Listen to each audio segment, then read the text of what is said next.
చూడండి మా నాన్నగారు రాగానే చక్కగా వెళ్ళిపోతాయి. నాన్న అని కేకేసినట్టు అటు నోరుంటే అలాగే కేకేసేయేమో. వాటిలతో మాకు ఎంత ఎమోషన్ అంటేనండి, మేము పస్తుంటే మాతో పాటే పస్తున్నాయి. మేము పచ్చడి వేసుకు తిన్నప్పుడు అవి పచ్చడి వేసుకుని తిన్నాయి. పెరుగు వేసుకు తింటే పెరుగు వేసుకుని తిన్నాయి. చికెన్ వేసుకు తింటే చికెన్ వేసుకునే ఉన్నాయి. ఏమి తినని రోజు కూడా మాతో పాటు పస్తున్నాయండి. మా అమ్మగారంటే ఎంత ఇష్టమో వాటికి.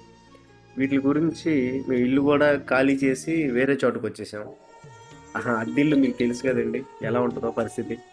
అయినా ఆటిలిని ఒకసారి వదిలేసి మళ్ళీ తెచ్చుకొని వాటిలి ప్రేమ ముందు మేము దాసోహం అయిపోయాం. మాకు కూడా మా అమ్మగారికి బిడ్డల్లాగా అయిపోయినాయి అవి కూడా. చూడండి ఎంత గారంగా చేస్తాయో. మా అమ్మ అంటే ఎంత లోకం అంటే మా అమ్మ కొట్టినా కూడా బయటికెళ్ళం.